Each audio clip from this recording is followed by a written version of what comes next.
Today on At Your Service, we will be discussing the topic of social media. Stay tuned.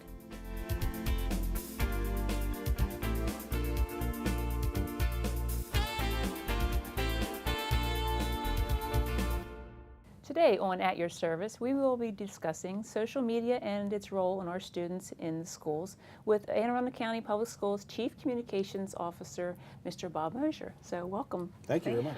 What is social media? When we talk about social media sites, we talk about interactive online platforms that allow for the exchange of information between people, between businesses, those types of things where people can follow, people can comment, people can post pictures and share, those types of websites. Does Anne Arundel County, what is their policy with student use in social media? Well, a number of years ago, we developed a policy and a regulation to help guide students with social media, to help guide teachers in their use of social media in the classroom, because for all of the problems that you hear about with regard to social media, it's a very powerful instructional tool. And we wanted to lay out a process that allowed teachers to harness the power of that tool. So that's what we did. We put a large group together that involved students, it involved parents, it involved teachers, principals, and we came up with a policy which allows us to designate sites that we allow students to use in the classroom with fingers on keyboards, and allow parents to sign off on that. Okay, what kind of forms of social media do we have in our schools? Well, basically in our classrooms, we're talking about Facebook and Twitter for the most part. There are some others, but those are the two main ones. It's been really interesting to watch the evolution of this and watch schools incorporate, particularly Twitter. I was at a school a number of months ago where there were two classes, a fifth grade class and a kindergarten class, that were sharing information back and forth on Twitter about fifth grade projects, and the kindergartners were asking questions, and that led to an exchange where the kindergartners came down to the fifth grade classroom to look at those projects. And so you're fostering some student engagement that way, and there's competitions between classes and between schools. So it really has taken off and gained a foothold in our classrooms. Facebook, sort of the same way. That's more of a communication vehicle, though, than an instructional vehicle. YouTube, certainly an instructional vehicle. More and more teachers are accessing YouTube, and we've unblocked that as well. I know in the classroom also, I think Edutopia is another access to learning that students can maybe go from one classroom, but school to school, or even from state to state if you have teachers that are collaborating. That's correct. And Pinterest is another one where, you know, I mean, these bulletin boards and teachers are exchanging ideas, and so somebody in Oklahoma, you know, is getting an idea from one of our teachers and vice versa, and it really has become very powerful. I have a Pinterest account and I love it. Just you can get a wealth of information, but not just you know your personal things, but information. You know, information is rapidly that you learn about things from all over the world, and just that knowledge is coming in. It's fantastic. And the tricky part of this is that it's evolving so quickly, and and things that we didn't think about when we developed the policy, right, are now here, and things that we haven't thought about yet will be here a month from now or something. Yes, so I'd imagine our teachers are learning a lot constantly what is out there. They are, and Pinterest came to us from teachers. We have a committee that looks at sites and reviews them each year, and determines what to make available and unblock for students, because we have those privacy concerns and we have obviously content concerns. And teachers said this would be a powerful tool for us to use, and we're, as a system now, developing a Pinterest site so that we can exchange information with parents. Okay, so there's always an avenue a process that goes about as far as getting things approved then. There is. We have a committee that meets during the year, and we come up with the sites for the next year, and then we publish that for parents. Okay, because I could definitely see how you could multicultural learning and what you can learn from, like you had mentioned, other countries, the other side of the country. Yeah, the possibilities really are endless. Yeah. And I like the fact that there's a committee. So it's not just teachers, it's all the stakeholders. So you have some students looking, some parents looking, community members are also involved. When we put it together, we intentionally didn't want to make these decisions in a vacuum. Right? I mean, we can sit in the school system headquarters and try to figure out what's best for kids, but let's ask kids, and let's talk about how would you use this and why would you use it. And there have been some that have come to us that we didn't really see a need for, where students have said, this would be really good for us. Yes, maybe down the road, those types of things. But that conversation is great.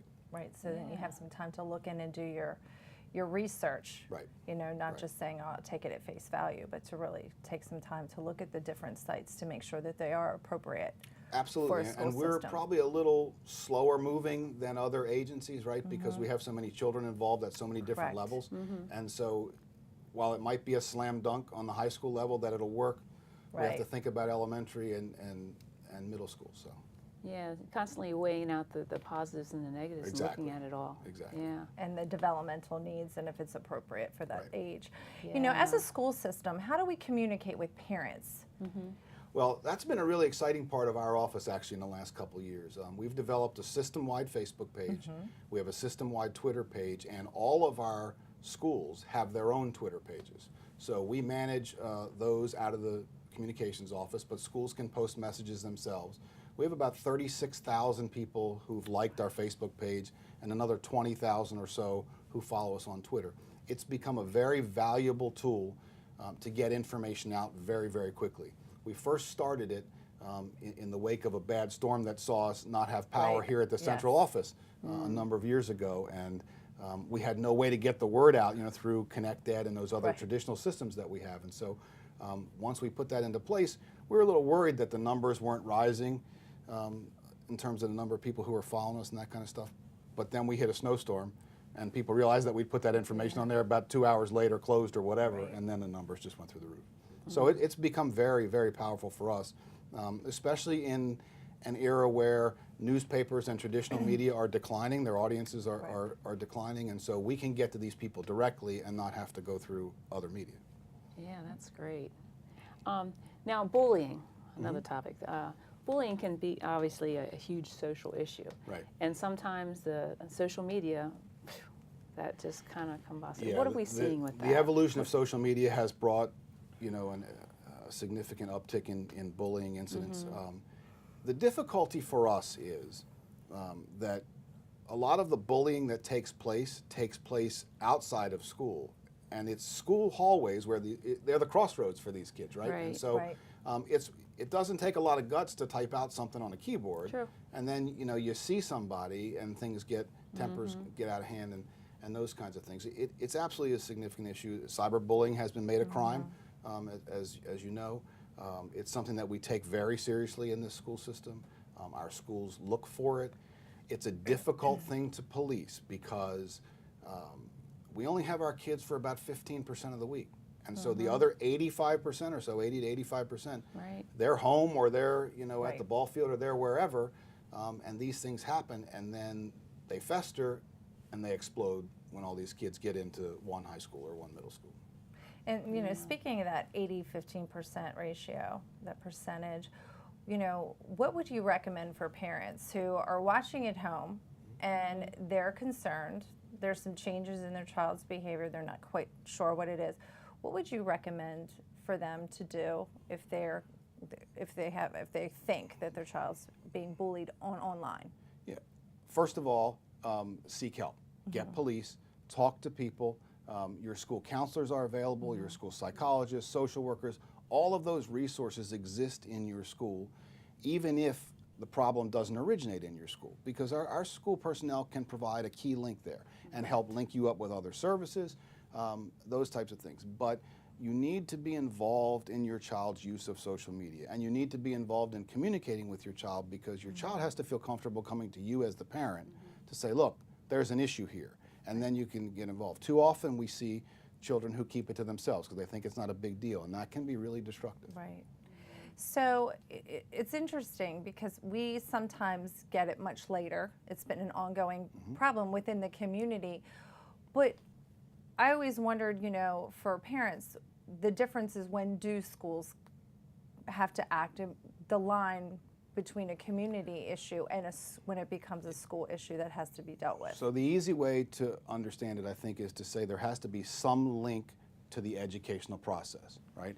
If two boys get in a fight at the baseball field, that's not a school issue. There's not a school discipline there. There's not a. But if someone's taking pictures in a classroom and tweeting them out along with,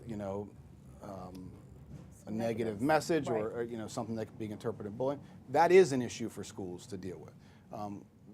The furry area for us is if we get into something that happens in the community and it has a threat to spill over into the school. And that's difficult. That's where our police partners really come into play for us and are a huge help, because they alert us to things that happen in the community and are festering. You know, I'm hearing this might happen, and we have administrators and counselors who can talk to students and say, what do you know about this? And maybe, you know, quash that before it really gets out of hand. So one of the, I think the big piece there is just to consult maybe with the school staff, because they could lead them in the right direction, whether it is something that a school could act upon, or maybe they should be contacting the police. Absolutely. Silence is the worst possible thing. Find a responsible adult, talk to them about it, and get some help. Okay. So if the teachers or the administration, suppose if they see something that what was meant for educational purposes, what is their role? Yeah, so if there's, I mean, if students are using Twitter, let's just say, Okay. and a teacher discovers an inappropriate tweet, right? That's actionable from a school standpoint, because that's an instructional process piece. And so there are disciplinary consequences that can be administered from the Code of Student Conduct. So that absolutely can happen. The key really is that everybody has to be on the same team. Social media and the problems that come with social media are not just a school issue. They're a societal issue. So you need parents, and you need community partners, and you need teachers, and you need students, and you need friends, right? I mean, you need friends of students who will go to an office and say, this student won't tell you about this, but I need to tell you about it. Right. Wow. So one of the things when I sit there and I'm, as a parent listening to this, you know, at the school level, you know, just seeing what my child is bringing home, seeing the projects that they're doing, and having that communication with their classroom teachers, you know, is pretty vital. So making time to contact the teachers to see what kind of social media they are using in the classroom. Absolutely, and there are, when the way our policy is written, if a teacher plans to use social media in the classroom, he or she must alert the parent and give the parent access to that social media. So if you're setting up a Twitter page for your class, the parent has to be made aware that what the Twitter page is, how to access the Twitter page, those kinds of things. When we're talking about students putting their fingers on keyboards and accessing those pages, that's part of our emergency contact card, and parents have to check that off in the beginning of the year that they will allow their children to do that. We have parents who will not allow their children to do that and don't want to have their children involved in Twitter pages or whatever. And so we give them alternate activities in classrooms. But one important point is, even when we're working with children in social media for instruction, we do not set up accounts for them. So if you say your child can use social media, and let's just say your child's teacher is doing Twitter, and you can access the school or the class Twitter page, we're not setting up an account for that child. We're not setting up a Twitter account for that So child. the teacher would create the class Twitter page, but then the parent and the child would have to go in and be able to create the whatever logon they need to access. Usually there'll be a class logon, right? I mean, that's usually how it would work. And so, or the teacher will do it on the smart board or something like that. So if a child goes home and says, oh, Mom, I have to have my own Twitter site. Right, that's not true. Then the mom can say, oh, wait a minute. That's absolutely not true. And if a child comes home and says that, mom or dad should call the school. Right.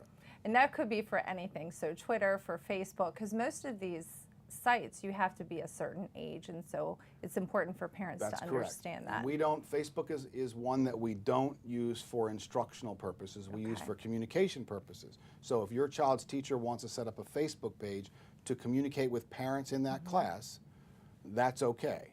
But it's not okay for those kids to be on that page. Well, I think that'll really help for some parents watching that confusion, whether I have to have my child log on to and create a Facebook page account for them. Well, we're going to take a short break, but we'll be back in a couple of minutes. Stay tuned. Hi, I'm Jennifer Hernandez, Coordinator of World and Classical Languages. Do you want to learn Spanish? If so, tune in later today to AACPS TV, because language matters. Hi, I'm Jeannie Porter. And the Arundel County Public Schools Department of Transportation is raising the level of awareness for the safety of your children as we transport them to and from school.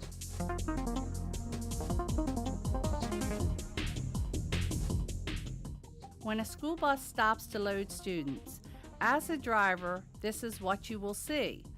At 150 feet, the bus will activate hazard lights. At 100 feet, the bus driver will activate the amber lights. they will start slowing down. At 10 feet before the bus stops, they will turn on the red bus lights.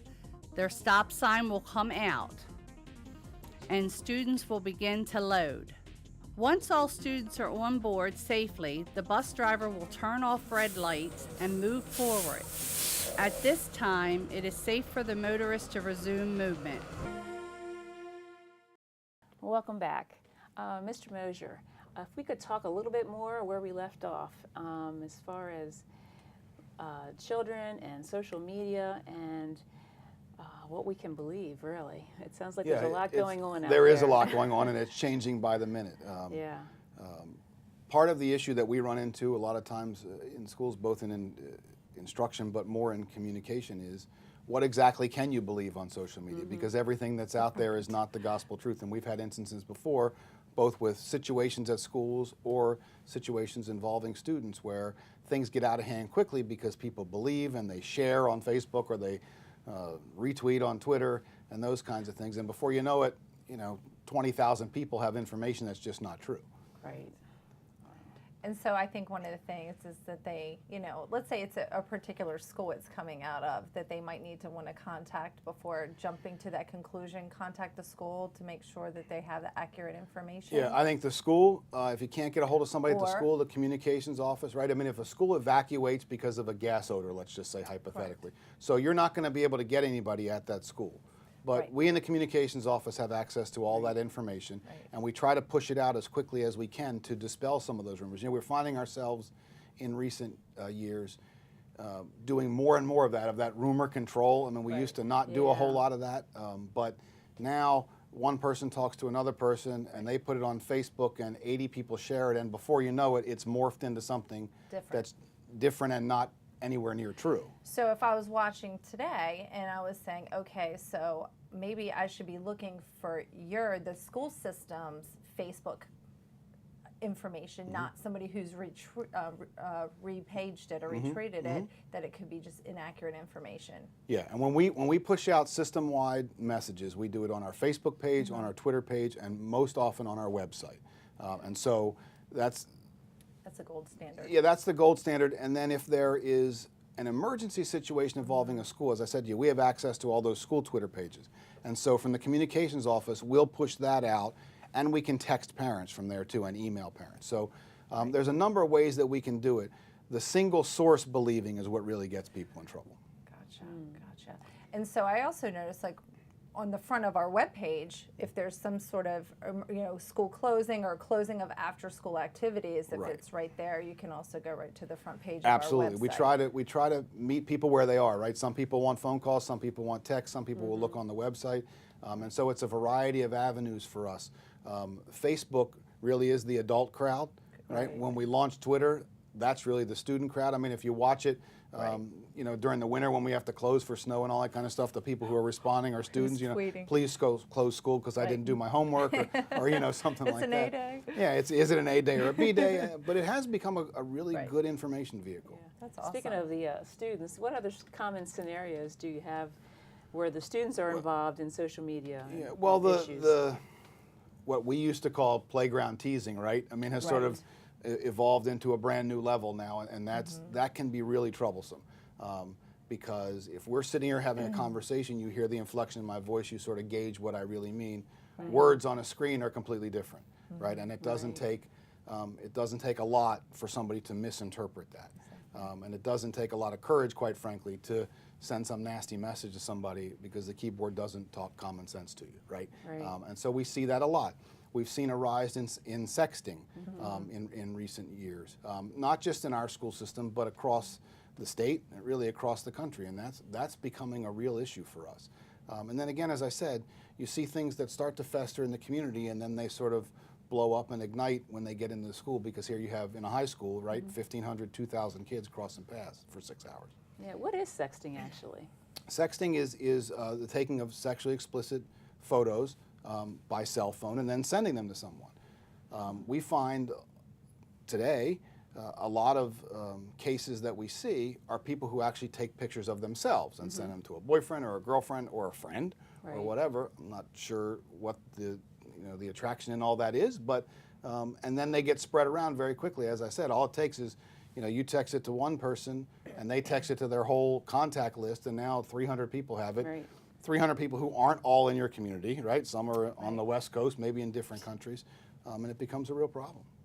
And once it's out there, it's out there. Yeah. No That's matter exactly right. You're 13 years Right. old or you're however old, but Right. it's still going to be out there when you're 40 years old. That's so exactly right. the effects could be, long term for you. And not just the immediate emotional effects. Right. Employers are looking at social media. They're looking at your Facebook page. They're looking at your Twitter page. Mm-hmm. They're looking at all this stuff to see if you'll make a good fit for them. So are colleges. Right. And so even for somebody to pass another picture forward, there's also legal ramifications for them as well. If you pass somebody who sent you a picture of themselves, but then you've passed it out to 20 or even one person, there could be some major Absolutely. If it's consequences. deemed pornographic and it's a child under the age of 18, now you have a child pornography issue on your hands, right?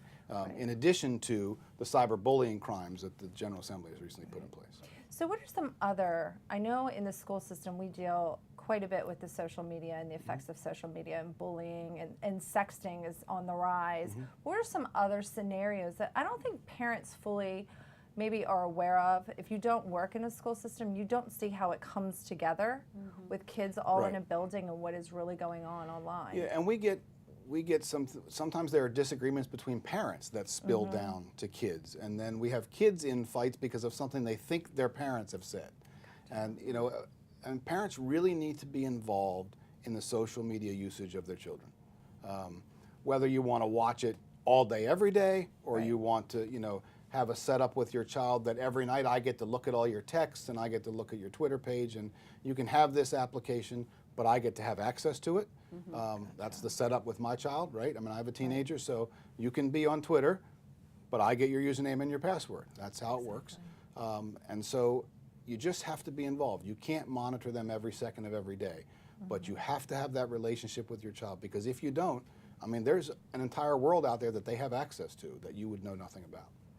Definitely. So so I think about some of I don't think people realize sometimes how serious it can be aside from the few things that we're speaking of. I mean, we know that they have access to adults that might pose as teenagers as well. That's right. We've had situations that, kids want to meet up with this newfound friend and will try to leave the school building. We had a situation in Baltimore County earlier this year where a teenager met someone online and ran away, Yes. right? Was walking to school that morning and didn't walk to school. Right. Walked somewhere else and ran away. And so fortunately she's okay.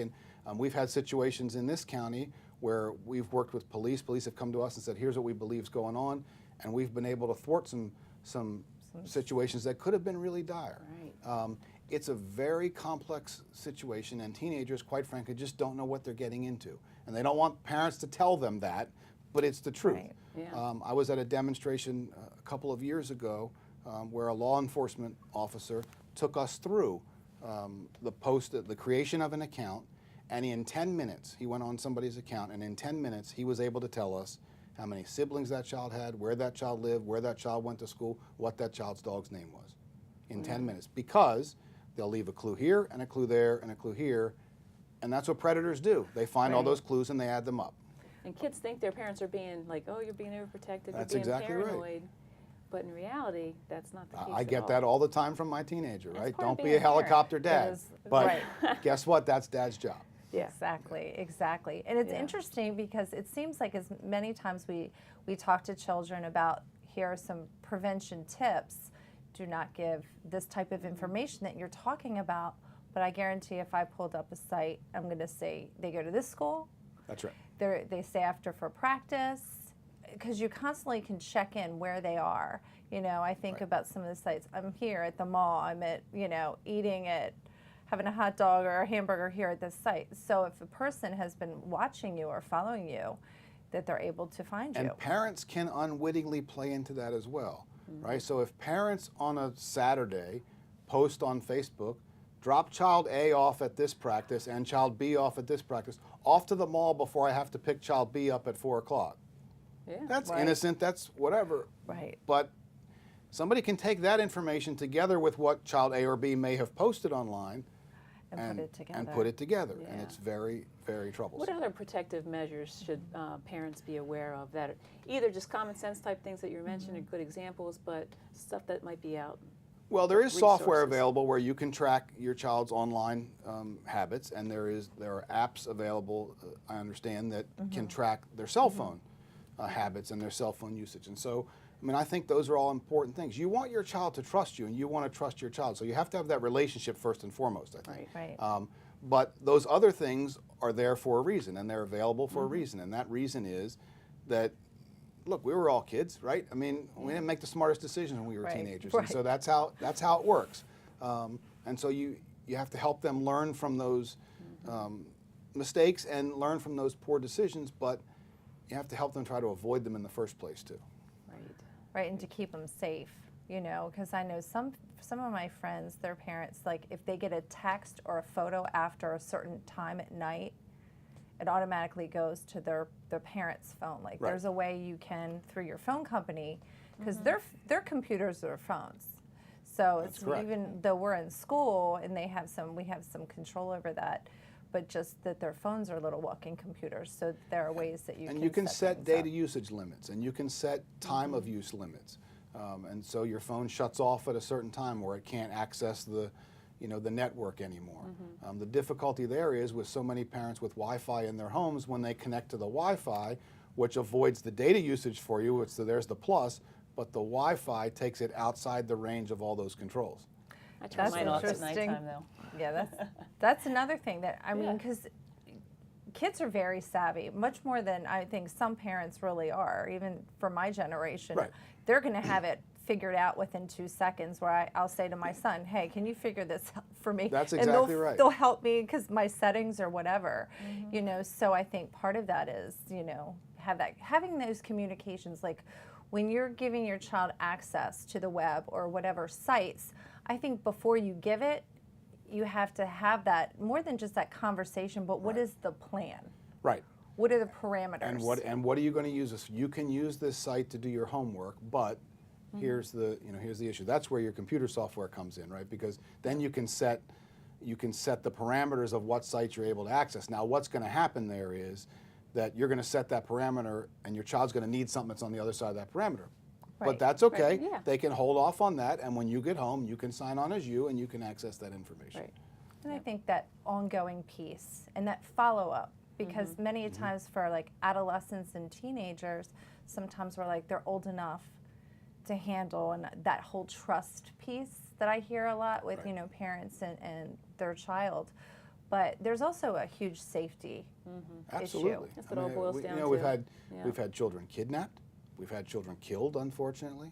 Not we in this school Right, system, but across we the in this country nation. Sure. have certainly had that. And again, kids don't get that. I mean, they're sort of fearless in that regard, Right. because it's all they've grown up with, right? I mean, this is what they know. Yeah. Right. And And so- it's never going to happen to me. Because it's No, always that's right. somebody, you know, That's it's right. always somebody else Right. when you were growing up as a kid. Oh, that's not going to happen to me. Right. So if you would have some final recommendations, would you say for parents and students, what would you say? I would say be involved. That's the first thing. There has to be conversations. And children have to learn to trust their parents a little bit. Good luck with that happening in every household, right? But parents have to learn to trust their kids a little bit too. And that's only part of the issue. Then teachers come into play. Then there are the people that you trust in your life or in your child's life. Maybe they're church people, maybe they're community people, maybe they're neighbors, whatever. But children will figure out how to get around the system if it's worthwhile for them to do it. Right. And as you say, they're very savvy, right? I mean, if something goes wrong with your phone, you ask your child how to fix it before you call Verizon or AT&T or whoever, Right. because chances are they'll be able to do it. And so they can figure out ways around all this stuff. You have to keep their trust, I think, and then they'll continue that conversation with you. But the conversation, whether it's between parent and child or parent and teacher, parent and counselor, child and counselor, that's the critical piece. Definitely. Well, I just wanted to thank you for being our guest today, Mr. Mosier. And thank you for joining us on At Your Service. See you next time.